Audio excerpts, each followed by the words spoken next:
Good evening everyone. तो जैसा कि आप सभी को पता है, हम यहाँ पे ले रहे हैं ऑनलाइन क्लासेस। किस क्लास के लिए? तो वो है 10th क्लास के लिए। किस सब्जेक्ट की? तो वो है मैथ की, जिसमें हमने आपके 3rd चैप्टर को पढ़ना स्टार्ट कर दिया है, जिसका नाम है दो चर वाले रैखिक समीकरण युग्म। तो आज फटाफट से हम छोटा सा 2-3 क्वेश्चंस का टेस्ट रखेंगे, बिल्कुल 5-10 मिनट में आराम से हो जाएगा। जितना भी हमने सीखा था दो चरों के रैखिक समीकरण के बारे में, उसके बारे में हम क्वेश्चंस करेंगे, ठीक है। तो अभी आलेख नहीं है, अभी दो चर वाले रैखिक समीकरण की ही बात है। हाँ, आलेख मतलब उसके ग्राफ के बारे में जो चीजें सीखी थी वही आपको यहाँ पे करनी है। तो अभी एक क्वेश्चन पोल में आने वाला है, जिसके लिए मैंने चैट को ऑफ कर दिया है अभी के लिए, ठीक है। चैट मैंने ऑफ कर दी है, आपने अगले सवाल का देना है जवाब। तो पहला क्वेश्चन आप सभी के सामने ये है कि क्या बिंदु 0,3 समीकरण x माइनस, समीकरण लिख लेती हूं, x माइनस 2y बराबर है 6। जब आप इस समीकरण का ग्राफ बनाओगे तो क्या ये जो बिंदु है 0,3 ये उसके ग्राफ में आएगा? अगर आपको लगता है हाँ आएगा तो आप ऑप्शन नंबर ए पे टिक करना। अगर आपको लगता है कि भाई नहीं आएगा तो आप ऑप्शन नंबर बी पे टिक करना। कैसे इसको करते हैं वो मैं नहीं बताऊंगी, क्योंकि ये टेस्ट है। टेस्ट में तो भाई हिंट भी नहीं दिया जाता। अच्छा, मैंने ऑप्शन ज्यादा दे दिए थे पोल में, तो उसको एक बार ठीक कर देते हैं, फिर आराम से आंसर करना, ठीक है। किसी बात की कोई जल्दी नहीं है, आराम से सोच समझ के आंसर दो। सोचो, जब ग्राफ नहीं दिया होता है तो हम कैसे सॉल्व करते हैं क्वेश्चंस को, कैसे इस बात का इस उत्तर का पता लगाते हैं कि ये जो 0,3 बिंदु है ये ग्राफ पे आएगा कि नहीं आएगा, जबकि ग्राफ तो हमें दिया ही नहीं है। तो बिना ग्राफ दिए कैसे हम क्वेश्चन को सॉल्व करते थे, इसका हल निकालते थे। जिसको जिसको भी याद है वो फटाफट से अपना आंसर दे सकते हैं। चेक करना पड़ेगा, पर अच्छे से इसको चेक कर लेना, उसके बाद ही आंसर देना। जल्दबाजी में आंसर मत देना।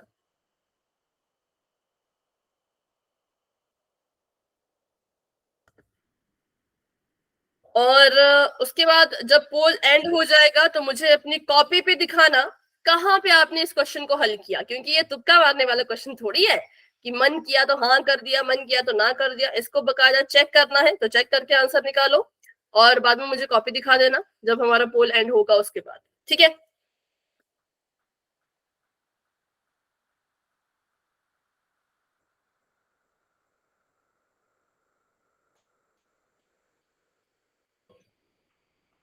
लगता है बार बार क्लास से लेफ्ट हो रहे हैं।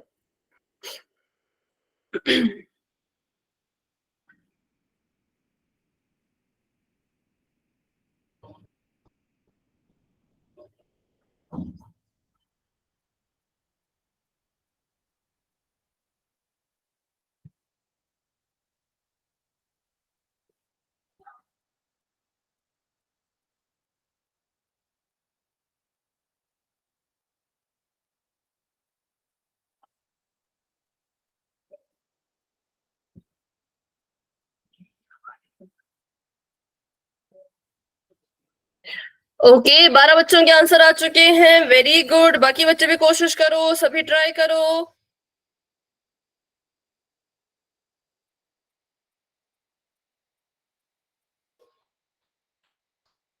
क्लास में हमारे पास 23 स्टूडेंट्स हैं और 23 में से 13 बच्चों ने आंसर दे दिया है।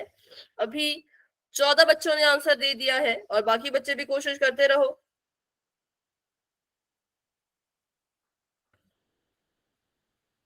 फटाफट से, बिल्कुल भी मतलब इसमें टाइम नहीं लगना चाहिए, बहुत सिंपल सवाल है।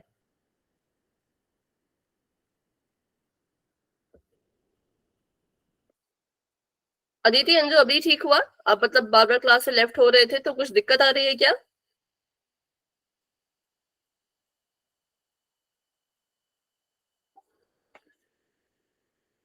ठीक है, जब भी दिक्कत आए तो आप हमेशा चेक किया करो कि आपका ऐप अपडेटेड है कि नहीं है। क्रोम भी और गूगल मीट भी, दोनों को अपडेट करना है, तभी आपकी क्लास अच्छे से चलेगी, नहीं तो दिक्कत आएगी, ठीक है। तो चलो अभी कर रही हूँ मैं 10 सेकंड का वेट। भाई जिसने आंसर नहीं किया है कर लेना, क्योंकि बहुत लंबा सवाल नहीं था, बिल्कुल छोटा सवाल है, ये बिल्कुल छोटा सवाल है, ठीक है। 10, 9, 8, 7, 6, 5, 4, 3, 2, 1। तो अभी के लिए पोल हो चुका है एंड, और इसका रिजल्ट आप देख सकते हो पोल सेक्शन में, आंसर आप देख सकते हो चैट बॉक्स में। बताओ जरा किसने किसने इसको कॉपी पे सॉल्व किया था, फटाफट से नोटबुक दिखाओ, फटाफट से नोटबुक दिखाओ कैमरा ऑन करके। ओके सुरेंद्र, आपका मैं देख रही हूँ, वेरी गुड। और कोई जो अपनी नोटबुक दिखाना चाहते हो फटाफट से दिखा दो। ओके भावना एंड सोनाक्षी, आपका मैं देख रही हूँ, करेक्ट है बिल्कुल। मैम और कोई? हाँ बोलो। मैम मैंने कॉपी में सोल्व नहीं किया, वैसे कर लिया मैम, क्योंकि टाइम नहीं था, मैंने अभी क्लास लगाई है। ओके बेटा, ओके मैम। ठीक है। -6। अच्छा, मुझे लग रहा है कि शायद अब शिव कुमार का सही है। हाँ मुझे लग रहा है शायद शिव कुमार का सही है। अब मुझे बाकी बच्चों का गलत लग रहा है, पता नहीं क्यों। तो चलो एक बार देख लेते हैं, एक बार देख ही लेते हैं, क्योंकि इसका आंसर निकालना पड़ेगा हमें अच्छे से। तो शायद शिव कुमार का आंसर सही आया है और बाकी बच्चों के साथ गलत आया है। सबसे पहले हमें कहा है कि 0,3 को चेक करो कि ये ग्राफ की रेखा पर आएगा कि नहीं आएगा। तो इसके लिए ग्राफ बनाने की जरूरत नहीं है, हमें पता है कि अगर ये समीकरण के ग्राफ की रेखा पे आएगा तो पक्का ये इसका हल होगा। और हल को लिखा जाता है x, y के रूप में। कैसे लिखा जाता है? x, y के रूप में। तो x की जगह पे हमने 0 लिखना है, y की जगह पे हमने 3 लिखना है, ठीक है, क्योंकि हमने जैसे हल लिखते हैं ना, तो हल में पहले x लिखा होता है फिर y लिखा होता है। तो x की जगह पे लिखना था 0, तो मैंने यहाँ पे 0 लिख दिया, फिर माइनस का निशान, 2 की जगह पे लिखना था 2 और y की जगह पे लिखना था 3 और बराबर में था 6। अब हमने इसको सॉल्व करना था, 0 का 0 ही रहेगा, माइनस का माइनस ही रहेगा, 3 दूनी 6 बराबर में पहले से 6 था। 0 में से 6 को माइनस करेंगे तो 6 आएगा। 0 बड़ा है कि 6 बड़ा है? 6 बड़ा है ना, 6 के पास माइनस का निशान है तो उत्तर में भी माइनस का निशान ही आएगा। तो एक तरफ आया माइनस का 6, एक तरफ आया जमा का 6, और ये एक दूसरे के बराबर नहीं है। तो इस निर्देशांक ने या इस बिंदु ने 0,3 ने हमारे समीकरण को संतुष्ट नहीं किया, तो इसका मतलब ये इसका हल नहीं होगा। और अगर ये इसका हल ही नहीं है तो ग्राफ की रेखा पर भी नहीं आएगा। देखो अब किसने किसने गड़बड़ की। जिसने जिसने यहाँ पे जमा लगा दिया था उनका गलत है, जिसने यहाँ पे 6 को जमा का रहने दिया उनका भी गलत है। यहाँ पे आना था 6 माइनस का और दूसरी तरफ आना था, हाँ आपने भी किया था। यस मैम, सही है मैम मेरा। मैंने ए किया था। सब ठीक है। हाँ जिसने भी बी किया उनका सही, जिन्होंने ए किया उनका थोड़ा सा गलत है, तो गलती कहाँ हुई है भाई? साइन में। ठीक है मैम तो ठीक है आपकी। ठीक है आपका, चलो तो वेरी गुड, बहुत अच्छे। Yes ma'am. तो अभी बढ़ते हैं एक और, हाँ एक और क्वेश्चन की तरफ। तो अभी के लिए मैंने चैट को ऑफ कर दिया है और क्वेश्चन देखते हैं आगे अगला। तो इसका आंसर है नहीं, कि ये ग्राफ की रेखा पे नहीं आएगा। क्यों? क्योंकि एक तरफ माइनस का 6 आया, दूसरी तरफ जमा का 6 था, दोनों एक दूसरे के बराबर नहीं होते। इसलिए जब इसने समीकरण को संतुष्ट ही नहीं किया तो ग्राफ की रेखा पे भी नहीं आ सकता, सिंपल। ठीक है, अगला सवाल देखते हैं। तो अगला सवाल आप सभी के सामने ये है कि दिए गए समीकरण युग्म में B1 और B2 का मान ज्ञात कीजिए। आपको समीकरण दे रखे हैं। पहला समीकरण है 2x माइनस का 3y बराबर का 4, और अगला समीकरण है 9x जमा 7y बराबर का 0। सबसे पहले तो आपको क्या करना है, आपको इनको इनके मानक रूप में लिखना है। ये वाला इसके मानक रूप में नहीं है, इसको चेंज कर लेना। फिर आपने बताना है कि B1 की जगह पे कितना आएगा और B2 की जगह पे कितना आएगा। ठीक है, सबको मानक रूप तो याद हो गई भी, पिछली क्लास में हमने ये सवाल किया था, और बिल्कुल पिछले का मतलब पिछले कल ही किया था।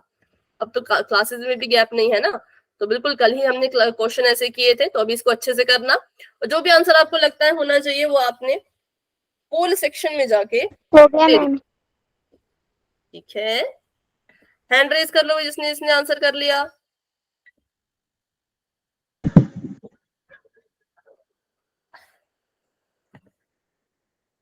ठीक है,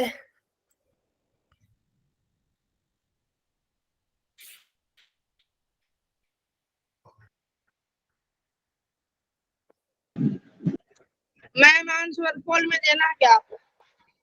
बिल्कुल पोल में आंसर करना है। क्या मैम है? पोल में आंसर करना है। ठीक है,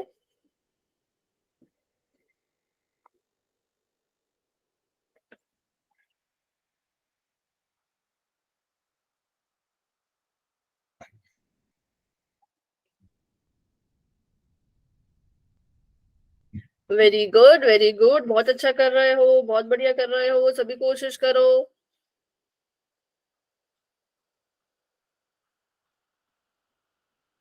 मैम हाँ जी बोलो।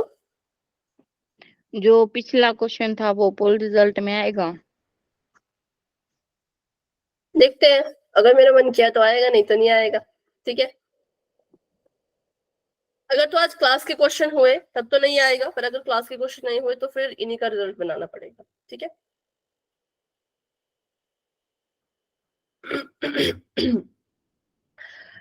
17 बच्चों के आंसर आ चुके हैं, 26 बच्चे क्लास में हैं, तो अभी जिन बच्चों ने आंसर दे दिया है फटाफट से उनके नाम ले लेते हैं।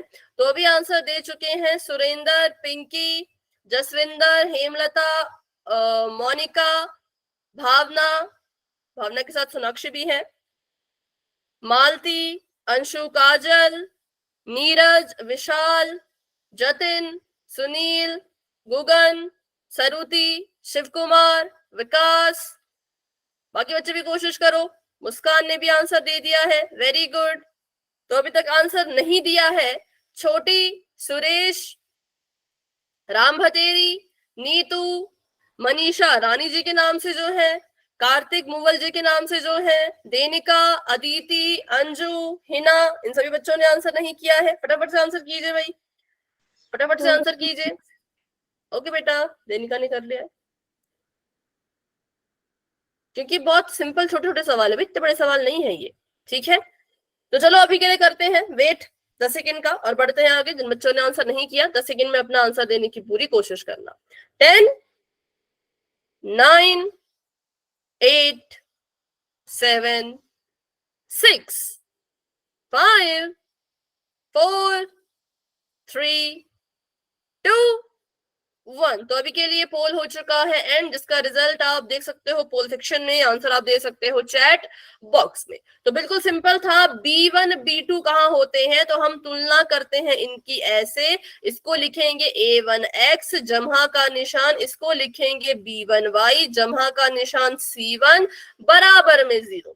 इसकी तुलना करेंगे A2X जमहा B2Y जमहा C2 बराबर में 0 के साथ। ठीक है, अब अगर हम देखें कि B1 का मान क्या है, तो B1 की जगह पे लिख रखा है 3। B1 की जगह पे क्या लिखा है भाई, 3 लिखा है। कैसा 3, माइनस का 3। तो मैं समझ गई कि जो B1 है वो माइनस का 3 है। और अगर B2 की जगह पे देखें तो B2 की जगह पे लिख रखा है 7। कैसा 7, जमहा का 7। तो इसका आंसर 7 होगा, मतलब B1 है -3, B2 है 7, जो किसमें था, जो ऑप्शन नंबर बी में था, इसलिए option number B is the right answer, जो कि बहुत से बच्चों का सही है। लेकिन कुछ बच्चे अभी भी गलती कर रहे हैं और कुछ बच्चे तो भाई आंसर ही नहीं कर रहे हैं, तो ऐसा नहीं करना है। ठीक है, तो इसलिए ऑप्शन नंबर बी अभी के लिए करेक्ट आंसर है। आगे एक और क्वेश्चन करेंगे, लेकिन उससे पहले पोल रिजल्ट देख लेते हैं। पोल रिजल्ट मैं बताना भूल गई। पिछली क्लास में हमने आपसे 4 सवाल पूछे थे, उन चारों सवालों के जवाब जिन बच्चों ने बिल्कुल सही दिए थे उनके नाम है शिव कुमार, सरुति, हेमलता, अंशु, भावना, सुनील और सुरेंद्र। ठीक है, बाकी बच्चों ने भी देखो पोल में आंसर किए हैं। जो बच्चे व्हाइट में हैं, व्हाइट कलर में हैं, उन सभी ने पोल में आंसर किया था। किसी का एक क्वेश्चन गलत हो गया, किसी का 2 क्वेश्चन गलत हो गए, वो सब चलता रहता है, सही गलत की चिंता नहीं करनी है। पर इन बच्चों ने पोल में आंसर दिया है। तो इतने बच्चे कल क्लास में थे जिन्होंने पोल में आंसर किया था, और इतने बच्चे थे जिन्होंने आंसर ही नहीं किया था। अदिति ने बताया कि उनका फोन ढंग से नहीं चल रहा था इसलिए नहीं दे पाए, लेकिन बाकी बच्चों की तरफ से कोई रीजन नहीं आया है, तो इसलिए भाई पोल में आंसर दिया करो। ठीक है, सभी पोल में आंसर किया करो। तो ये था हमारा पोल रिजल्ट, जो कि मैंने आपको ग्रुप में भेज दिया था। अब वहां पे जाके भी इसको देख सकते हो। तो चलिए फिर करते हैं अपना एक और क्वेश्चन। हाँ बोलो मैम, ये क्वेश्चन समझ में नहीं आया। आप कल की क्लास में आए थे? No ma'am. तो फिर बेटा तब तो नहीं समझ आएगा। देखो रिकॉर्डिंग देख लिया करो, ठीक है। अगर आपको मैम ये एक बार क्वेश्चन और नहीं आता है कुछ भी, हाँ बिल्कुल, देखो ऐसे क्वेश्चन सीखेंगे हम 2 क्वेश्चन के बाद, क्योंकि उसके बाद ऐसे सवाल आएंगे ना। तो बस 2 क्वेश्चन और कर लेते हैं पिछली क्लास के, फिर ऐसा क्वेश्चन सीखेंगे। ठीक है, ठीक है। चलो ओके मनदीप, मुझे लगा आपका नहीं नाम। नहीं, नया टॉपिक शुरू करवाने वाले थे ना। हाँ पर अभी बस 2 क्वेश्चन और है ना रिवीजन के, फिर नया करेंगे, ठीक है। तो एक और क्वेश्चन कर लेते, तभी तो आप फटाफट से नहीं कर रहे थे, धीरे धीरे कर रहे हो भाई, है फटाफट से आंसर दो। चलो आपने बताना है कि ये जो यहाँ पे लिख रखा है ये सत्य है कि असत्य है, मतलब ये जो यहाँ पे लाइन लिखी है आपको क्या लगता है, ये सही कह रहे हैं कि गलत कह रहे हैं। यहाँ पे लिखा है 2 चरों वाले रैखिक समीकरण के आलेख पर स्थित प्रत्येक बिंदु रैखिक समीकरण का हल नहीं होता है, कि जो रैखिक समीकरण का हम ग्राफ बनाएंगे उसमें जो उस ग्राफ की रेखा पर जो बिंदु आएंगे वो उसके हल नहीं होते हैं। अगर आपको लगता है ऐसा कि हाँ भाई ठीक तो कह रहे हैं, कहाँ होते हैं उसके हल, तो आपने ए पे टिक करना है। अगर आपको लगता है नहीं, क्या हो गया? मैम ये वाली लाइन फिर से समझा। हाँ ठीक है, अभी समझाती हूँ मैं, ठीक है चलो। मैम आलेख को समझा दो। हाँ बेटा 1 मिनट।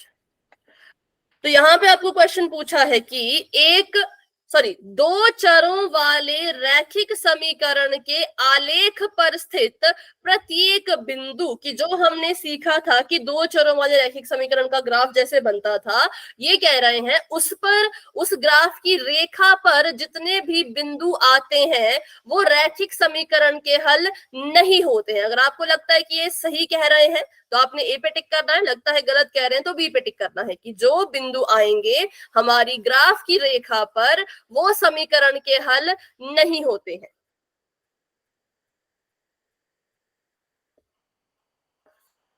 तो जिसने आंसर कर लिया है अभी हैंड रेज करना, क्योंकि पहले सभी के हैंड रेज थे ना, अभी फिर से करना।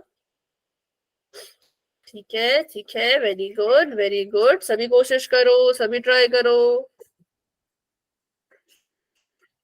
हो गया मैम।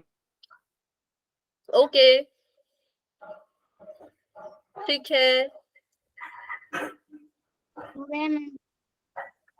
ओके बच्चों, सभी ट्राई कीजिए, सभी कोशिश कीजिए।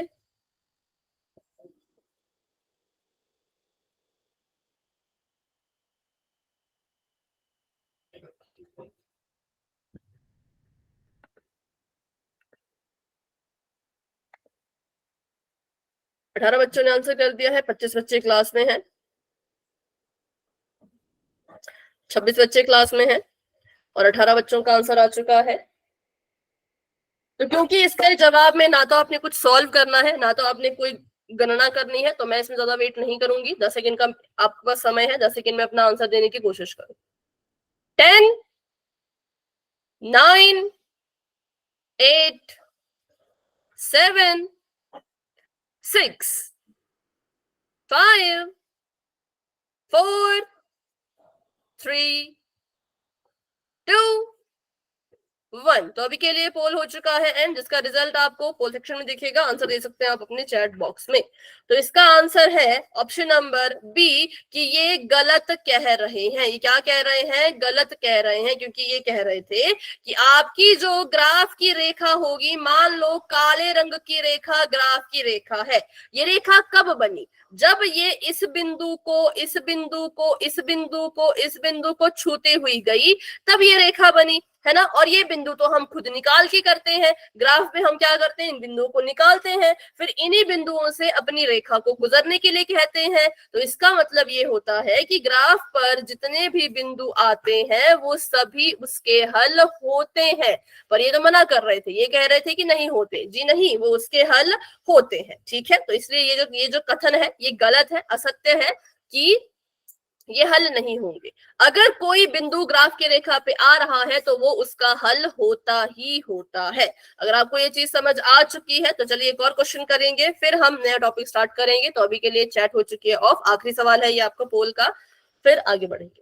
ये कह रहे हैं कि जो रैखिक समीकरण है उसके जितने भी हल होंगे वो सारे के सारे ग्राफ के ऊपर आएंगे, ठीक है।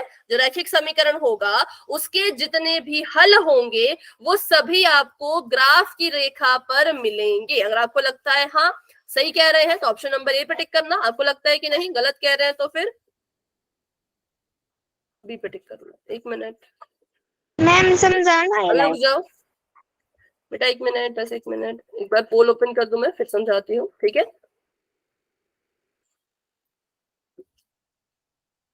तो जिसको जिसको समझ आ गया वो अपना आंसर कर दो, जिसको नहीं आया वो फिर से सुनो। ये कह रहे हैं कि एक रैखिक समीकरण है, उसका आपने ग्राफ बनाया, ठीक है, और ये कह रहे हैं रैखिक समीकरण के जितने भी हल होंगे वो सभी के सभी ग्राफ की रेखा पर आएंगे ही आएंगे। जो पीछे वाली लाइन थी उसको अगर आप अच्छे से समझ गए कि वो क्यों गलत थी, वो क्यों, कैसे उसको सही करना था, तो आप इस क्वेश्चन को कर पाओगे। लेकिन अगर आपको पीछे वाली समझ नहीं आई तो इसमें भी दिक्कत आएगी कि रैखिक समीकरण के जितने भी हल होंगे क्या वो उसके ग्राफ पे आएंगे। अगर आपको लगता है हाँ आएंगे तो ऑप्शन नंबर ए पे टिक करो, आपको लगता है कि नहीं आएंगे तो बी पे टिक कर दो, ठीक है।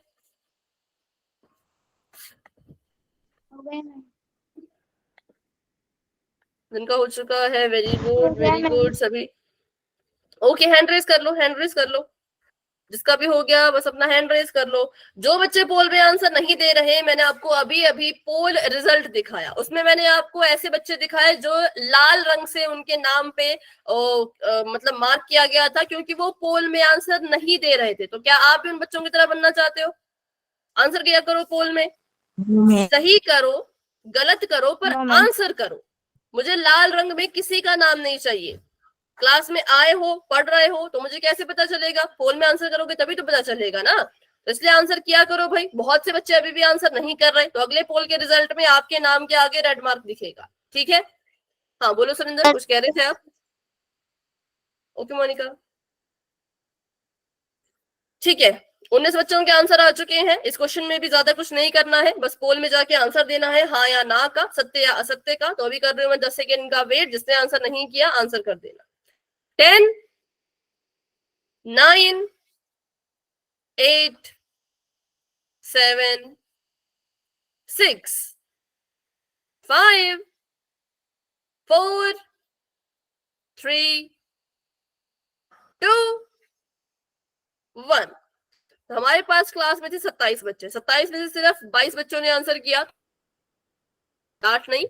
5 बच्चे अभी भी ऐसे हैं जो पोल में आंसर कर ही नहीं रहे हैं। तो अगले पोल रिजल्ट में आपके नाम जो है वो रेड मार्क में आ जाएगा, फिर मुझे मत कहना। और जो बच्चे ऐसा करते हैं कि क्लास में आते हैं पर पोल में आंसर नहीं देते हैं, तो उनकी एब्सेंट मार्क होगी, क्योंकि उसका कुछ फायदा नहीं है ना आने का। अगर आप क्लास में आ रहे हो, पढ़ रहे हो, तो पोल में आंसर करो। अगर अब जो भी बच्चे पोल में आंसर नहीं करेंगे उनकी एब्सेंट मार्क होगी, ठीक है। चलो तो अभी के लिए बढ़ते हैं आगे। आपको पूछा था कि जो रैखिक समीकरण के हल होते हैं क्या वो ग्राफ की रेखा पे आएंगे। तो जरा पीछे वाली लाइन देखो। पीछे वाली लाइन में ये कह रहे थे कि ग्राफ की रेखा पर आने वाला प्रत्येक बिंदु रैखिक समीकरण का हल नहीं होता है। तो हमने कहा ये गलत कह रहे हैं। क्यों? क्योंकि सही लाइन ये होती है कि ग्राफ की रेखा पर आने वाला प्रत्येक बिंदु रैखिक समीकरण का हल होता है, ठीक है। तो इसी का उल्टा यहाँ पे कर दिया कि हमने पहले बोला कि ग्राफ की रेखा पर हल आएगा। हमने क्या बोला? ग्राफ की रेखा पर हल आएगा। और यहाँ पे इस लाइन में कह रहे हैं कि हल जो होगा वो ग्राफ पे, मतलब ये एक दूसरे के उल्टे हैं कि ग्राफ की रेखा पे जो बिंदु आ रहे हैं वो इसके हल होंगे। एक तरफ हम ऐसा कह रहे हैं, दूसरी तरफ हम ये कह रहे हैं कि रैखिक समीकरण के जो भी हल होंगे वो ग्राफ की रेखा पर 100% आएंगे। इसलिए ये कथन जो था ये बिल्कुल सही था, सत्य था। तो अभी बस इसमें इतना ही है। बाकी अगर किसी को इन दोनों लाइनों में फर्क समझना है तो क्लास के एंड में रुक के आप मुझसे पूछ सकते हो। फिर हमने पढ़ा था कि देखो क्या होता है जब हम ग्राफ बनाते हैं तो 3 तरह की कंडीशन होती है। पहला होता है प्रतिच्छेदी, दूसरा होता है समांतर रेखा, तीसरा होता है संपाती रेखा। इसको अच्छे से समझो, याद कर लो, क्योंकि आगे जो क्वेश्चन करेंगे उनमें फिर से इनका इस्तेमाल होगा। दोबारा से आपको ये तीनों केसेस अपने दिमाग में रखने हैं, तभी आप आगे वाले क्वेश्चन सॉल्व कर पाओगे, नहीं तो नहीं कर पाओगे, ठीक है। अगर रेखाएं प्रतिच्छेदी होती हैं तो केवल और केवल एक ही हल निकल कर आता है। और अगर हमें हल मिल रहा है, चाहे एक हल मिल रहा हो चाहे हजारों हल मिल रहे हो, हमें बस हल मिलना चाहिए, तो उसे हम कहते हैं कि वो संगत युग्म है, ठीक है। और अगर रेखाएं समांतर होती हैं तो समांतर रेखा का कोई हल ही नहीं होता, और जब कोई हल ही नहीं तो उसको हम कहते हैं असंगत युग्म। ठीक है, और फिर बात करते हैं संपाती रेखा के बारे में। संपाती रेखा के अनेक हल होते हैं। अब हमें हल से मतलब है ना, एक मिले चाहे अनेक मिले, हमें तो हल चाहिए, तो हल अगर मिल गया तो इसका मतलब वो संगत युग्म होगा। प्रतिच्छेदी रेखा का एक हल इसलिए होता है क्योंकि ये एक ही बिंदु पे टकराती है। समांतर रेखा का हल कोई नहीं होता क्योंकि ये किसी बिंदु पे नहीं टकराती है, और संपाती रेखाओं के अनेक हल इसलिए होते हैं क्योंकि ये बहुत सारे बिंदुओं पे टकराती है, इधर भी, इधर भी, इधर भी, इधर भी, इधर भी, मतलब ऐसे बहुत सारे बिंदु होंगे, लेकिन यहाँ पे सिर्फ और सिर्फ एक ही बिंदु होगा। तो इसका या तो स्क्रीनशॉट ले लो या इसको अपने माइंड में बिल्कुल फिक्स कर दो, क्योंकि इसका काम आगे क्वेश्चन में मैंने आएगा। कॉपी में लिख लिया। क्या हो गया? कॉपी पे लिख लिया? कॉपी में लिख लिया मैम। ठीक है, वेरी गुड, बहुत अच्छे। चलो आगे बढ़ते हैं। अब हम पढ़ेंगे संगत और असंगत युग्म के कुछ और केसेस। अभी तक क्या हो गया? मैम स्क्रीनशॉट नहीं लिया उसके पीछे का। अच्छा ठीक है, अभी ले लो। फिर से समझा दो। ठीक है, बच्चे समझते हैं। देखो, यहाँ पर मैंने बताया कि जब भी ग्राफ बनता है तो 3 केसेस बनते हैं। पहला केस होता है प्रतिच्छेदी रेखा का, दूसरा होता है समांतर रेखा का, तीसरा होता है संपाती रेखा का। प्रतिच्छेदी रेखाएं जब होंगी तो समीकरण का केवल एक ही हल निकलेगा, और अगर हमें हल मिल रहा है तो हम कहेंगे वो युग्म संगत युग्म है। हमें अगर हल मिल रहा होगा तो हम कहेंगे वो संगत युग्म है। फिर बात करें समांतर रेखा की, तो समांतर रेखा वाला ग्राफ अगर बनता है तो उसका कोई हल ही नहीं होता। क्यों नहीं होता? क्योंकि समांतर रेखाएं किसी बिंदु पर नहीं मिल रही है। प्रतिच्छेदी रेखा एक बिंदु पे आके टकराई तो हम कहेंगे इसका एक हल है। समांतर रेखा किसी बिंदु पे नहीं टकराई तो इसका कोई हल ही नहीं होगा। और जब हमें हल नहीं मिलता तो हम कहते हैं ये असंगत युग्म है। जब हमें हल ही नहीं मिलता तो हम कहते हैं ये कैसे है? ये असंगत युग्म है। ठीक है, फिर बात करते हैं संपाती रेखाओं की। तो संपाती रेखा होता है एक के ऊपर दूसरी रेखा जब चढ़ जाए, या फिर जिस रास्ते से पहली रेखा जा रही है उसी रास्ते से जब दूसरी रेखा जाती है तो उसको हम संपाती कहते हैं, और इसके जो है वो अनेक हल होते हैं, अनगिनत हल होते हैं। हमें हल से मतलब है हल चाहे एक बार मिले, हल चाहे 1000 बार मिले, हल अगर मिल रहा है तो हम उन्हें संगत युग्म कहेंगे, और हल अगर नहीं मिल रहा तो उसे असंगत युग्म कहेंगे। बस इतना था, इससे ज्यादा कुछ नहीं था। तो मैंने कहा था कि इसका स्क्रीनशॉट ले लो क्योंकि आगे ये आपके काम आएगा। ठीक है, चलो बढ़ते हैं आगे और करते हैं इस टॉपिक को स्टार्ट। आपसे पहले तो आप एक सवाल पूछा है, इस सवाल का बिल्कुल सोच समझ के जवाब देना है। ये पूछ रहे हैं, क्या हम समीकरण को सिर्फ देखकर बता सकते हैं कि इसका जब ग्राफ बनेगा तो कैसा बनेगा?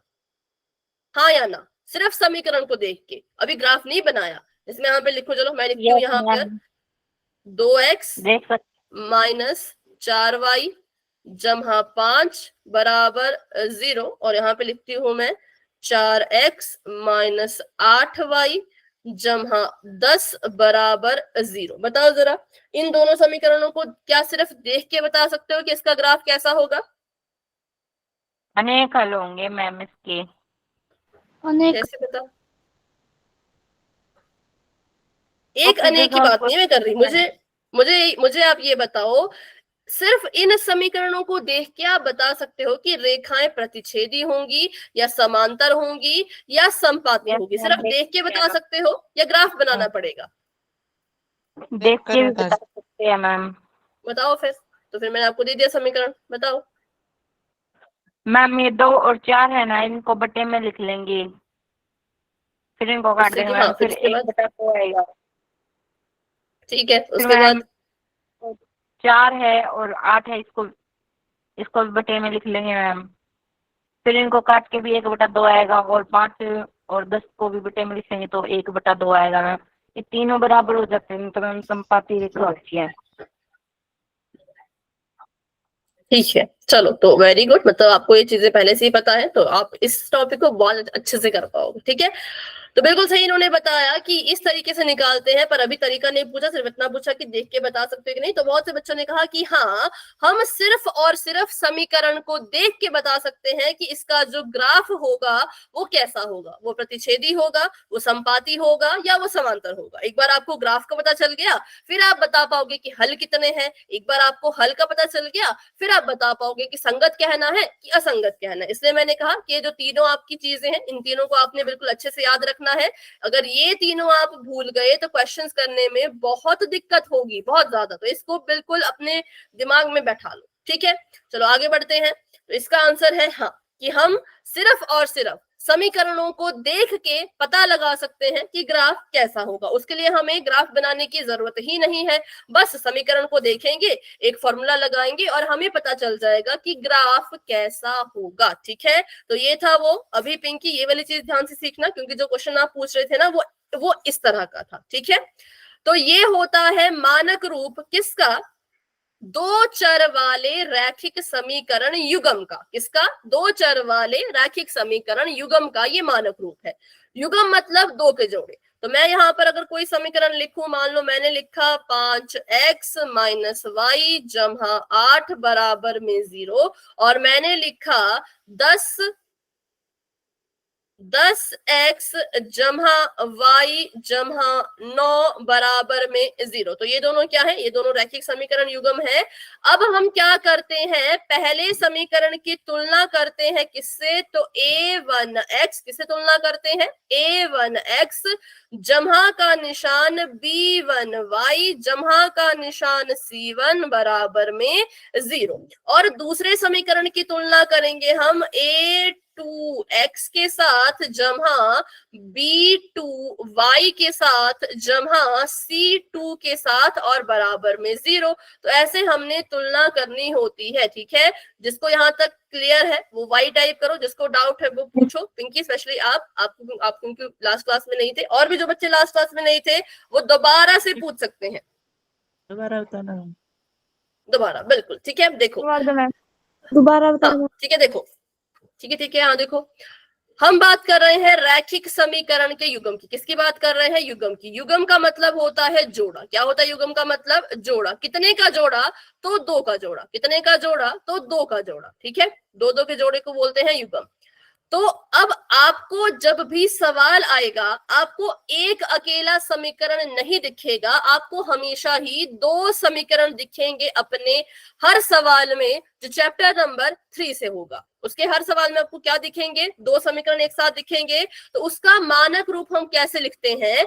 पहले समीकरण की तुलना करनी है हमने किससे? देखो मानक रूप है ना, तो मानक रूप हमने पढ़ा था, जैसे हम जब मध्य पद विभाजन विधि कर रहे थे तो हम अपने बहुपद को बहुपद के मानक रूप से कंपेयर कर रहे थे, फिर एबीसी का मान निकाल रहे थे। तो वैसे यहाँ पे हम क्या कर रहे हैं?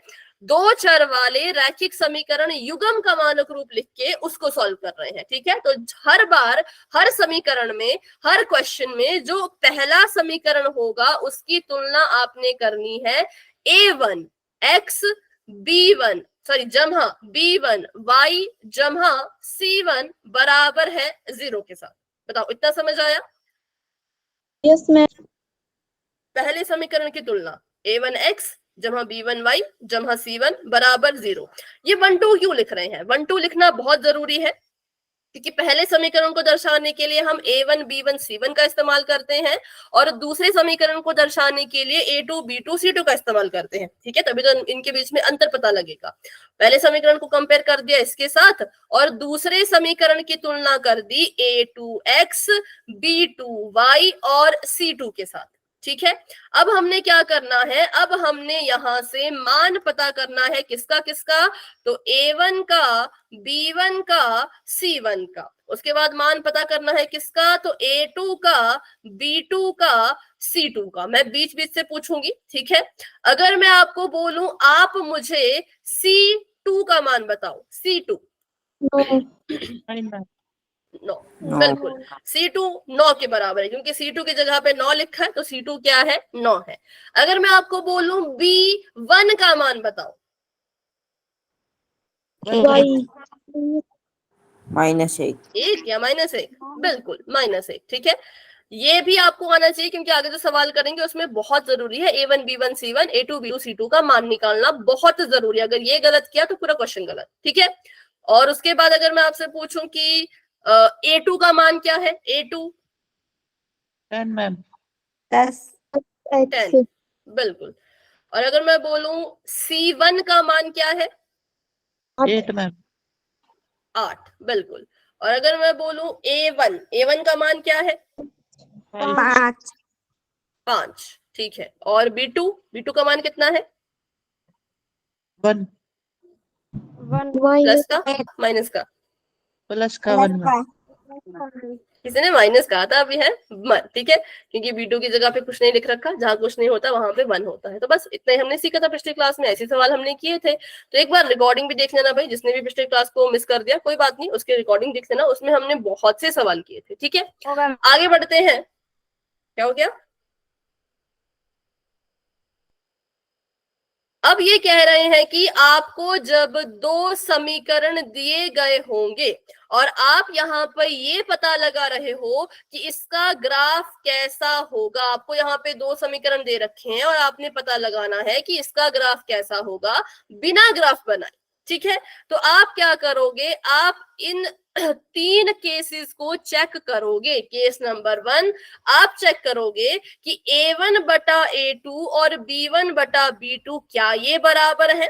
अगर बराबर हुए तो ठीक है, पर अगर बराबर नहीं हुए तो आपका केस नंबर 1 आएगा। कौन सा केस आएगा, केस नंबर 1। जब क्या होगा, जब A1 बटा A2 B1 बटा B2 के बराबर नहीं आएगा, तब आपका केस नंबर 1 लगेगा।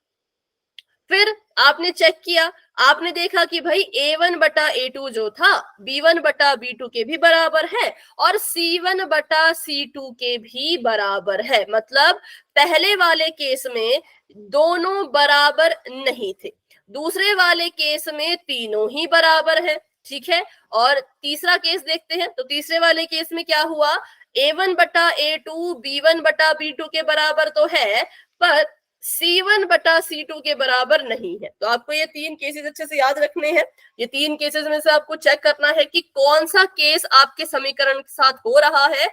केस का पता चल गया, फिर आपको रेखाओं का पता चल जाएगा, रेखाओं का पता चल गया तो आपको हल का पता चल जाएगा, और हल का पता चल गया तो संगत है कि असंगत है ये पता चल जाएगा, ठीक है। मतलब पूरी एक ये गेम की तरह है कि आपको स्टेप बाय स्टेप चलना है और आपको चेक करते रहना है। तो अभी जब इसका उदाहरण समझेंगे तो आपको ज्यादा अच्छे से क्लियर होगा, ठीक है। तो सबसे पहले वही चीज क्या करना है, हमने जो है वो यहाँ पर अपने समीकरणों को लिखना है। मुझे समीकरण दे रखा है, हाँ बोलो मैम। वो पीछे वाले की स्क्रीनशॉट मिल रही। 1 मिनट बेटा, वैसे भी जरूरत नहीं है पर ले रखो, वैसे अभी हम समझेंगे तो आपको ज्यादा अच्छे से क्लियर होगा। पर जिसको भी इसका स्क्रीनशॉट लेना है प्लीज फटाफट से ले और बता दो। फिर अभी ले लिया,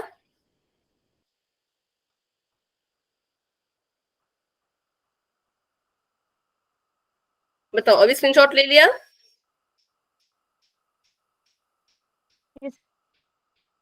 चलो फिर आगे बढ़ते हैं।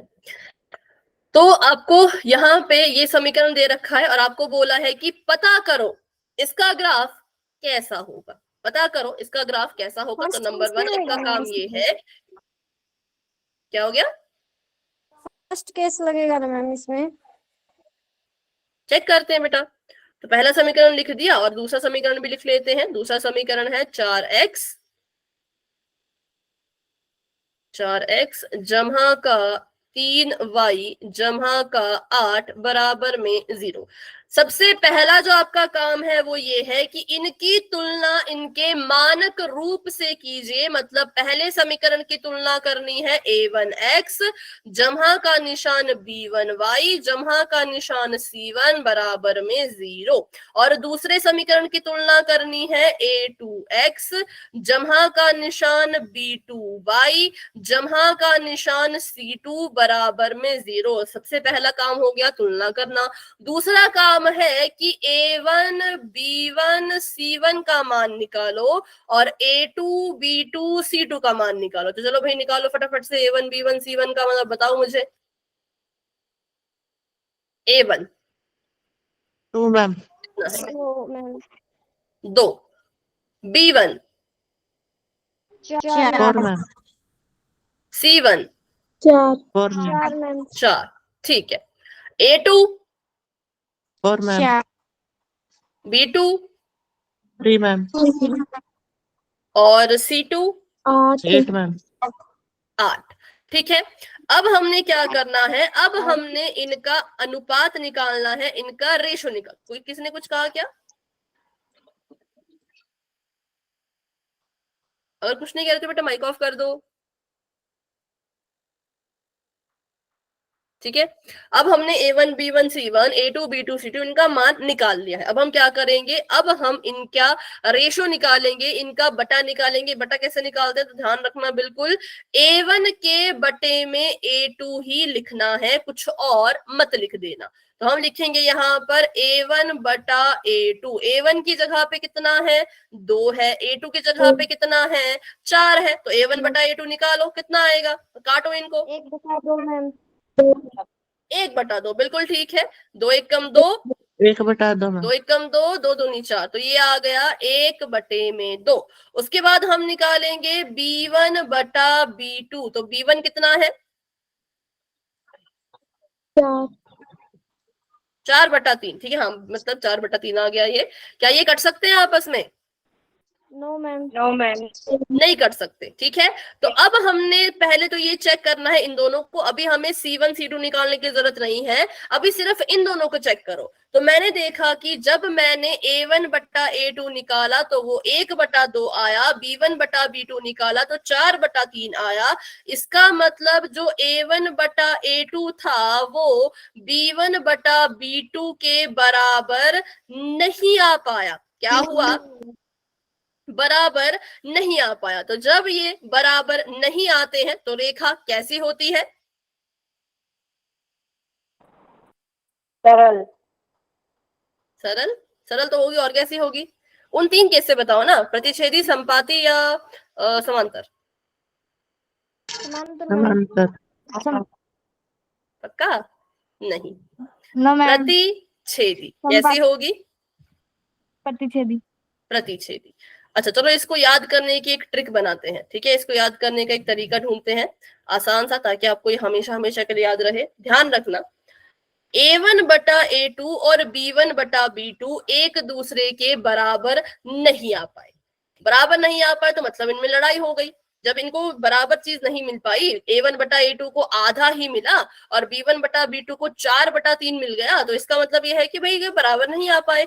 बराबर नहीं आते तो लड़ाई होती है। तो लड़ाई जब होती है तो जो लड़ते हैं वो आपस में टकराते हैं। क्या करते हैं, आपस में टकराते हैं। तो जो पहला समीकरण होगा उसकी रेखा ऐसे को जाएगी, और जो दूसरा समीकरण होगा क्योंकि वो उससे लड़ रही है तो वो उसकी तरफ आएगी, और लड़ते लड़ते ये एक बिंदु पर आपस में टकरा जाएंगे। इस तरह से आप इसको याद रख सकते हो कि ये प्रतिच्छेदी होंगे, ठीक है। जब A1 बटा A2 B1 बटा B2 के बराबर नहीं आ पाया, इसका मतलब इनको बराबर बराबर हिस्से नहीं मिल पाए, तो इनके बीच में लड़ाई हो गई। लड़ाई हो गई तो आपस में ये लड़ाई करने लगे, लड़ाई करते करते टक्कर हो जाती है, तो वैसे इनकी टक्कर हो गई। कहां पर, एक बिंदु पर। तो ऐसा आप इसको याद रख सकते हो, ठीक है। अभी याद रखोगे कि भूल जाओगे? याद रखेंगे मैम। चलो ठीक है, फिर आगे देखते हैं।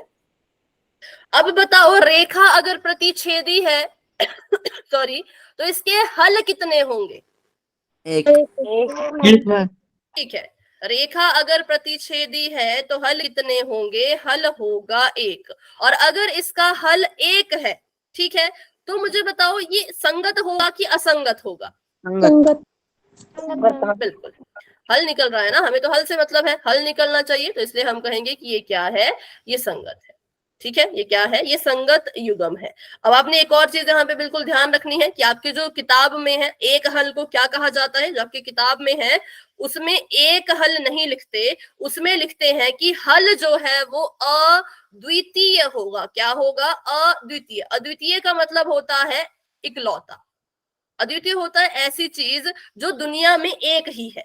तो इसी तरह से इस जो ये दोनों समीकरण है इनका जो हल निकल के आएगा वो भी एक ही निकल के आएगा, इसलिए उसको हम कहते हैं अद्वितीय हल, कि एक ही होगा और इकलौता होगा। अगर 4,1 इसका हल है तो 4,1 ही इसका हल निकलेगा, चाहे क्वेश्चन आप सॉल्व करो, चाहे मैं सॉल्व करूं, चाहे स्कूल में आपकी टीचर सॉल्व करे या घर पे कोई और सॉल्व करे। अगर इसका आंसर 4/1 है तो यही रहेगा। इसी का मतलब होता है अद्वितीय होना, बिल्कुल यूनिक, इसके जैसा कोई होगा ही नहीं। ठीक है, तो जब भी आपको प्रतिच्छेदी रेखा दिखेगी तो अब आप ऐसा नहीं कहेंगे कि एक हल होगा, अब आप कहेंगे कि हल जो होगा वो अद्वितीय होगा।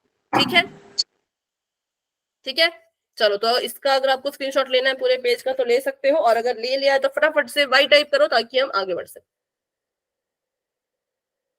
और ये सारी चीजें साथ साथ चलती हैं, आपको रेखाओं के बारे में नॉलेज है तभी आप क्वेश्चन सॉल्व कर पाओगे, अदरवाइज नहीं कर पाओगे। ठीक है, तो रेखाओं के बारे में बिल्कुल अपनी नॉलेज रखनी है। तो यहाँ पे इन्होंने सॉल्व किया है A1/A2 B1/B2 C1/C2 करके, तो इनका भी हमारी तरह आया। ये 5/7 कहां से आ रहा है भाई, A1 तो 2 है ना, अच्छा यहाँ पे गलती होगी लिखने में, तो इसलिए ये क्या हो गया, प्रतिच्छेदी हो गया। और इसका देखो यहाँ पे लिखा है अद्वितीय हल, क्या लिखा है, अद्वितीय हल।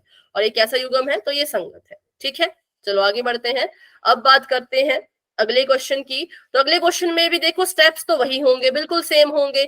आपने पहले समीकरण लिखना है 2x जमा 8y जमा 4 बराबर में 0, और दूसरा समीकरण लिखना है 4x जमा 16y जमा 8 बराबर में 0। ठीक है, ये चीजें हमने यहाँ पे लिख दी। सबसे पहला काम, पहले समीकरण की तुलना करो A1 x से, जमा का निशान B1 y से, जमा का निशान C1 बराबर 0 से, और दूसरे समीकरण की तुलना करो A2 x जमा का निशान B2 y जमा का निशान C2 और बराबर में 0। एक बार हमने इनकी तुलना कर दी, अब हम क्या करेंगे, पहले तो इनकी वैल्यू निकालेंगे। पहले हम क्या करेंगे, इसको मैं डब्बा बना देता ताकि आपको पता रहे कि किसकी तुलना किससे की है। इन दोनों की तुलना आपस में की है और इन दोनों की तुलना आपस में की है। ठीक है, अब यहां से हम निकालेंगे पहले तो A1 A2 B1 B2 और C1 C2 का मान। दूसरा कैसे लगेगा मैम इसमें? हाँ ठीक है, देखते हैं। अभी A1 है 2 के बराबर, B1 है 8 के बराबर, C1 है 4 के बराबर, A2 है 4 के बराबर, B2 है 16 के बराबर, C2 है 8 के बराबर। ठीक है, तो निकाल लेते हैं फटाफट से A1/A2, B1/B2 और C1/C2। ठीक है, चलिए तो यहाँ लिख लेते हैं A1/A2। A1 का मान कितना है, तो A1 का मान है 2, A2 का मान है 4। B1/B2 पहले लिख लेते हैं फिर आराम से काटेंगे। ठीक है, B1 का मान है 8 और B2 का मान है 16, और अगला है C1/C2, तो C1 का मान है 4 और C2 का मान है 8। क्या ये कटेंगे, बिल्कुल कट जाएंगे, तो काट दो। 2 1 कम 2, 2 दूनी 4, 1/2। ठीक है, 8 1 कम 8, 8 दूनी 16, तो ये भी आ गया 1/2। उसके बाद 4 1 कम 4, 4 दूनी 8, तो ये भी आ गया बिल्कुल सेम। तो मतलब यहाँ पे क्या हुआ भाई, यहाँ पे ये तीनों ही चीजें एक दूसरे के बिल्कुल बराबर आ गई। जो A1/A2 था वो बराबर आ गया B1/B2 के, और बराबर आ गया C1/C2 के। तो जब केस ऐसा होता है तो बताओ जरा रेखाएं कैसी होंगी, समांती मैम और अनेक हल। पक्का संपाती होंगी, संपाती। Yes ma'am. 100% श्योर हो? Yes ma'am. Yes ma'am. ठीक है, बिल्कुल करेक्ट है, संपाती होगी। ठीक है, अब संपाती रेखा कैसी होती है, संपाती रेखा होती है जो एक के ऊपर एक चढ़ जाती है। ठीक है, जिस रास्ते से एक रेखा जाएगी उसी रास्ते से दूसरी रेखा जाएगी, मतलब ऐसी होती है। कि ऐसे को अगर कोई रेखा जा रही है, ऐसे को अगर कोई रेखा जा रही है तो दूसरी रेखा भी क्या करेगी, इसी के ठीक ऊपर से चली जाएगी। तो अब इसको याद करने के लिए भी ट्रिक बनाते हैं, क्योंकि याद नहीं होती वो बहुत मुश्किल होता है याद करना, कंफ्यूज हो जाते हैं। पीछे वाले केस में क्या हुआ था, A1 जो है A1 बटा A2 B1 बटा B2 के बराबर नहीं आया था, दोनों में लड़ाई हो गई थी तो आपस में टकरा गए थे मतलब आपस में प्रतिच्छेद कर गए थे, ठीक है। पर यहाँ पे क्या हुआ, यहाँ पे तो तीनों ही बराबर है, तीनों इतने बराबर है, तीनों में इतनी गहरी दोस्ती हो गई कि दोनों ये रेखाएं एक दूसरे की पीठ पे चढ़ के जा रही हैं। मतलब पीछे वाले केस में लड़ रहे थे और इस केस में देखो सबको बराबर बराबर हिस्सा मिल गया, तो ये इतने खुश है कि क्या कि भाई मैं बहुत खुश हूं, आज तो मेरी पीठ पे सवारी कर ले। तो ऐसे याद रख सकते हो, ठीक है, कि जब तीनों को सब कुछ बराबर बराबर मिल गया तो खुशी बढ़ गई तो खुशी में क्या किया करते हैं ना, खुशी में कभी कभी कोई मतलब कि कोई टॉप कर जाए तो उसको गोद में उठा लेते हैं, है ना, या उसको पीठ में उठा के पूरे शहर में घुमाते हैं, तो वैसे ही रेखाओं के साथ भी हो गया, ठीक है। वैसे याद रख पाओगे इतनी खुशी कि एक के ऊपर एक चढ़ के जा रहे हैं, ठीक है। तो अगर रेखाएं समपाती हैं तो हल कितने होंगे, अनेक हल। अनेक। लेकिन एनसीईआरटी में इस अनेक का भी अलग सा नाम लिखा है। वैसे तो हम अपनी नॉर्मल भाषा में कहते हैं कि अनेक हल होंगे, पर एनसीईआरटी कहती है कि अनेक मत लिखो, ऐसा लिखो अपरिमित रूप से अनेक। क्या लिखो, अपरिमित रूप से अनेक। अपरिमित का मतलब होता है बहुत सारे, इनफाइनाइट, अनगिनत, ठीक है। तो आपको जब पोल में क्वेश्चन आएगा ना तो उसमें एक हल के लिए लिखा होगा अद्वितीय हल, और बहुत सारे हल निकल के आए तो लिखा होगा अपरिमित रूप से अनेक हल। अपरिमित रूप से कितने हल भाई, तो अनेक हल, ठीक है। और ये क्या होगा, ये संगत होगा कि असंगत होगा, संगत। असंगत, संगत मैम। संगत, कि हल निकल रहा है, हमें तो हल से मतलब है, हमें तो भाई अपने हल से मतलब है, हल निकल के आया तो संगत कहेंगे, ठीक है। तो इसलिए प्रतिच्छेदी केस भी संगत था और ये भी संगत है। इसका स्क्रीनशॉट लेना चाहते हो तो ले सकते हो। ये आपके लिए अब आपने याद रखना है, अनेक हल याद नहीं रखना है, अपरिमित रूप से अनेक ये आपने याद रखना है, ठीक है। अगर स्क्रीनशॉट ले लिया है तो वाई टाइप कर सकते हो, बिल्कुल। चलो बढ़ते हैं आगे। तो संपाती रेखा है, क्यों है, क्योंकि तीनों को मिल गए इनके बराबर हिस्से, तीनों हो गए बहुत ज्यादा खुश, तो इसलिए, ठीक है। अब इसको कर लेते हैं चलो फटाफट से। और अभी शायद पोल के क्वेश्चन ना हो पाए, लेकिन अगली क्लास में आते ही, जैसे क्लास में आप एंटर करोगे, मैं क्वेश्चंस की ऐसी भरमार लेके आऊंगी ना इस तरह इस कॉन्सेप्ट पर, तो फिर आपको मजा ही आ जाएगा। तो इसलिए इसको अच्छे से अभी सीख लो ताकि अगली क्लास में बिल्कुल भी आप क्या हो जाओ, कंफ्यूज ना हो और हर सवाल का जवाब बिल्कुल अच्छे से दे पाओ, ठीक है। तो आखिरी केस है, इसको भी पढ़ लेंगे और इसकी भी ट्रिक सीख लेंगे। तो 2x जमा 8y जमा 4 ये है हमारा पहला समीकरण, और 4x जमा 16y जमा 7 बराबर 0 ये है हमारा दूसरा समीकरण। पहले समीकरण की तुलना करेंगे a1x b1y c1 बराबर 0 के साथ, और दूसरे की तुलना करेंगे a2x जमा b2y जमा c2 बराबर 0 के साथ, ठीक है। तो हमने इनकी तुलना कर दी। अब तुलना करने के बाद हमें मान निकालना है किसका, तो a1 b1 c1 a2 b2 c2। तो बताओ फटाफट से। A1 का 2, a1 है 2, B1 का 4, A1 नहीं 4 नहीं है, देखो ध्यान से देखो, b1 4 नहीं है, B1 8 8 है, C2 4 है ना, देखो ये b1 8 बिल्कुल, c1 4 है, a2 4 b2 16 c2 7। अब फटाफट से निकाल लेते हैं इसका रेशो, मतलब a1 बटा a2 b1 बटा b2 और c1 बटा c2। तो a1 बटा a2 बराबर b2 और c1 बटा c2, ठीक है। चलो तो अब इसको करते हैं सॉल्व। a1 की जगह पे 2 है, 2 लिख दिया, a2 की जगह पे 4 है, 4 लिख दिया, b1 की जगह पे 8 है, 8 लिख दिया, b2 की जगह पे 16 है, 16 लिख दिया, c1 की जगह पे 4 है, c2 की जगह पे 7 है, कटते हैं तो काट दो, 2 1 कम 2, 2 दूनी 4, तो a1 बटा a2 आ गया 1 बटा 2। और 8 ही कम 8, 8 दूनी 16, तो फिर से आ गया 1/2, लेकिन 4 और 7 तो भाई कट नहीं सकते, नहीं कट सकते तो मतलब C1/C2 इतना ही रहेगा। तो यहाँ पर क्या हुआ, A1/A2 तो B1/B2 के बराबर आ गया। क्या हो गया, A1/A2 तो B1/B2 के बराबर आ गया, लेकिन C1/C2 इसके बराबर नहीं आ पाए, तो इसमें लग गया हमारा केस नंबर 3। और जब केस नंबर 3 लगता है तो रेखाएं कैसी होंगी, अंतर समांतर। समान। बिल्कुल, तो रेखाएं कैसी होंगी, रेखाएं हो जाएंगी समांतर। और समांतर रेखाएं कैसे चलती हैं, तो अगर एक रेखा ऐसे को जा रही है तो दूसरी रेखा भी ऐसे ही जाएगी, इनके बीच का अंतर समान रहेगा, ये कभी भी एक दूसरे से नहीं टकराएंगी। तो इसके लिए ट्रिक सीख लेते हैं। हुआ क्या, तो हुआ ऐसा कि A1/A2 और B1/B2 को तो सब कुछ बराबर मिल गया, है ना, क्योंकि इसके पास भी आधा, इसके पास भी आधा। पर C1/C2 को इन्होंने बराबर चीज नहीं दी, इसको इन्होंने अलग चीज दी। तो क्या हो गया, C1/C2 इनसे नाराज हो गया। अब है तो तीनों भाई भाई, है ना, नाराज होके कहाँ जाएगा, तो बस थोड़ी सी दूर चला गया। तो एक रेखा ऐसे को जाएगी, दूसरी रेखा भी इसके साथ साथ चलेगी, लेकिन आपस में कभी मिलेगी नहीं। क्यों नहीं मिलेगी, क्योंकि नाराज है।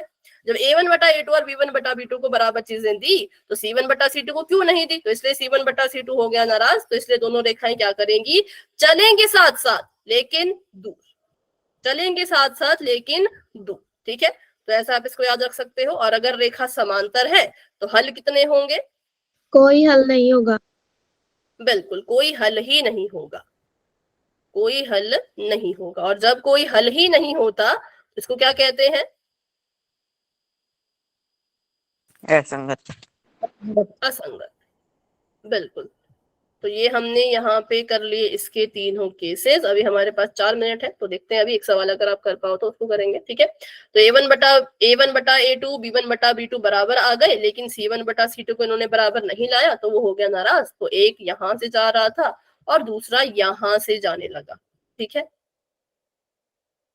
तो ये थी इसकी पूरी की पूरी समरी। मतलब एक ही टेबल में आपको सब कुछ सिखा दिया कि क्या क्या होता है। अगर A1/A2 B1/B2 के बराबर नहीं तो लड़ाई हो गई, लड़ाई हो गई तो रेखाएं आपस में टकरा गई, टकरा गई तो प्रतिच्छेद हो गई, प्रतिच्छेद हो गई तो देखो यहाँ पे लिखा है कैसा हल होगा, अद्वितीय हल होगा। ठीक है, उसके बाद A1/A2 B1/B2 C1/C2 तीनों ही बराबर हो गए। बराबर हो गए तो भाई इस खुशी में क्या हो गया, तीनों इतने खुश हो गए कि एक रेखा ने दूसरी रेखा को अपनी पीठ पे चढ़ा दिया ऐसे। और इनके हल कितने होंगे, तो अपरिमित रूप से अनेक हल। और यहाँ पर A1/A2 B1/B2 के बराबर आ जाए पर C1/C2 बराबर ना आए तो C1/C2 नाराज होके ऐसे को चलता है और दूसरी रेखा इसके साथ साथ ही चलेगी, पर इससे बात नहीं करेगी, इसको टच नहीं करेगी। ठीक है, तो बस ऐसे हमने इनको याद कर लिया। तो एक छोटा सा सवाल देते हैं अभी, उसको आप मुझे करके बताना। अभी शायद पोल में ना हो, ऐसे ही मुझे करके बताना। अगर समीकरण आपका ऐसा हो 2x माइनस का 4y जमा का 8 और दूसरा समीकरण हो 4x जमा 8y जमा 16, तो आप यहाँ पर A1/A2 B1/B2 C1/C2 निकाल के बताओ कि कौन सा केस लग रहा है। बिल्कुल फटाफट से बताओ। Case number 1, case number 2, case number 3।